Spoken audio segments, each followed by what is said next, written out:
बिल्लू और कर्नल 303। एक दिन बिल्लू और जोजी। हेलो जोजी, मैं बिल्लू बोल रहा हूँ। क्या तुम्हारे पिताजी घर पर हैं? मैं उनके साथ फोटो खिंचाना चाहता हूँ। हाँ, वह घर पर है, आ जाओ।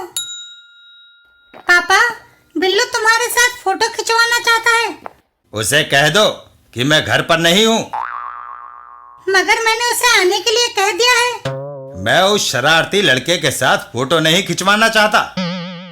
दिल करता है मैं उसे गोली मार दूं। बिल्लू ने आपके साथ कौन सी शरारत की? एक हफ्ता पहले उसने मेरे साथ गुस्ताखी की थी। बिल्लू, पटाखा खतरनाक है, इसे दूर फेंको। गब्दू की बात सुनकर बिल्लू पटाखे को उछाल देता है। लो, फेंक दिया और पटाखा जाकर सीधा कर्नल 303 के सर पर फटता है। ओहो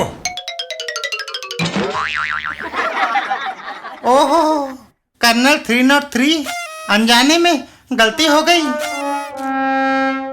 पापा, आपने जंग में बमों और टैंकों का सामना किया है, फिर एक मामूली पटाखे पर क्या गुस्सा करना।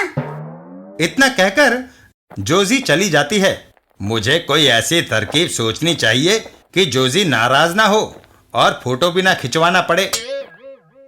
मैं सारे कपड़े उतार कर कच्चा बनियान पहन लेता हूँ। ऐसे घटिया लिबास में मेरे साथ कौन फोटो खिंचवाना चाहेगा? अरे तेरी तो। वाह, बिल्लू को ऐसे इनफॉर्मल ड्रेस में आपके साथ फोटो खिंचवाना और भी अच्छा लगेगा। वह ऐसे कपड़े पसंद करता है। मर गए। कोई दूसरी तरकीब सोचनी चाहिए। आइडिया! जब बिल्लू मेरे साथ खड़ा होकर फोटो खिंचवाएगा तो किसी तीसरे को कैमरा क्लिक करने के लिए होना चाहिए। घर में सिर्फ जोजी है जो यह काम कर सकती है। जोजी, मैं मेहंदी लगाने का आर्ट सीख कर आया हूँ। वाह पापा, मुझे हाथों पर मेहंदी लगवाना अच्छा लगता है। कर्नल 303 जोजी के हाथ में मेहंदी लगाने लगते हैं। देखना कितना खूबसूरत डिजाइन बनाता हूँ। पापा, मेहंदी सुंदर लगी है। अब शाम तक हाथों से कुछ ना पकड़ना। तभी बिल्लू वहां आता है।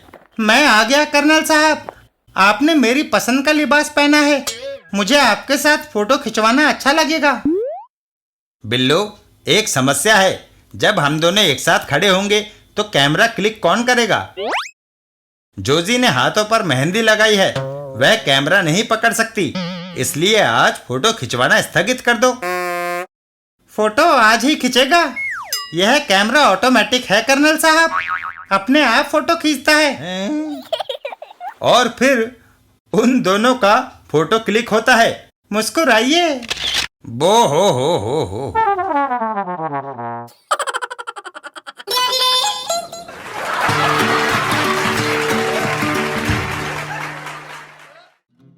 रमन और उपहार।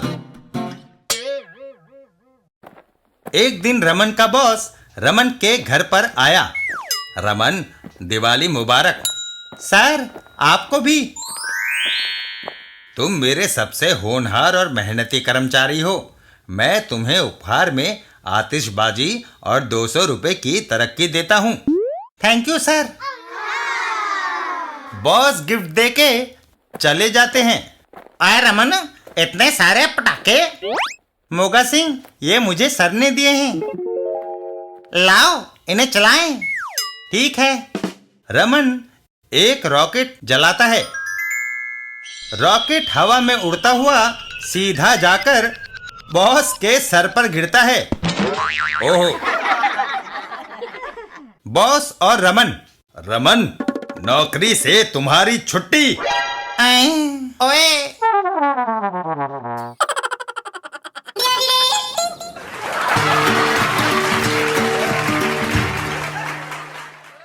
चाचा चौधरी और बेचारा गोबर सिंह। एक दिन चाचा चौधरी और साबू। अरे साबू, कहाँ चल दिया? चाचा जी, दुल्ली चंद की मिल में पत्थर की सिले ढोने का काम मिला है, वही जा रहा हूँ। अरे भगवान, तुम तो घर में बैठो। बंतों की लड़की की शादी है, वहाँ पर आज महिला संगीत का प्रोग्राम है, मेरा जाना जरूरी है। इतना कहकर चाची चल देती है। चाचा चौधरी, मुझे उनसे हमदर्दी है जिनको तुम्हारा संगीत सुनना पड़ेगा। चलो, वक्त काटने के लिए यह किताब पढ़ना अच्छा है। तभी वहां गोबर सिंह आता है। चौधरी, काफी पढ़ लिए किताबी किस्से कहानियां, अब जिंदगी की असलियत पर आ जाओ। गोबर सिंह, तुम जेल से छूटकर कब आए? आज ही। तुमने ही मुझे जेल भिजवाया था, सोचा सबसे पहले तुमसे हिसाब बराबर किया जाए। तुम अभी तक बैठे हो, तुम्हें इतनी भी तमीज नहीं कि गोबर सिंह से कैसे पेश आते हैं। उठो और मेरी तरफ पीठ करके खड़े हो जाओ। चौधरी, तुम मरने जा रहे हो, कोई आखिरी इच्छा हो तो बता दो, शायद मैं उसे पूरा कर सकूं।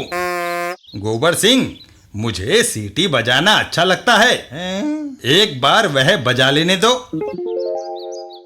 तुम्हारी यह इच्छा हमने मान ली, पर अफसोस कि मेरे सिवा तुम्हारी मधुर सीटी को और कोई सुनने वाला यहाँ नहीं है। मैंने साबू और तुम्हारी पत्नी को बाहर जाते देख लिया था।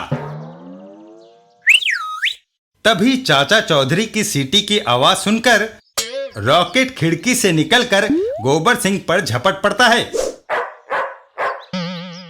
चाचा चौधरी का एक जबरदस्त मुक्का और गोबर सिंह वहां से भाग खड़ा होता है। भागो! गोबर सिंह, तुम्हारी दाईं आंख काली क्यों है? शायद सुरमा ज्यादा डल गया होगा, या फिर कहीं से पिटकर आ रहे हो? यही सच है भाई धमाका सिंह।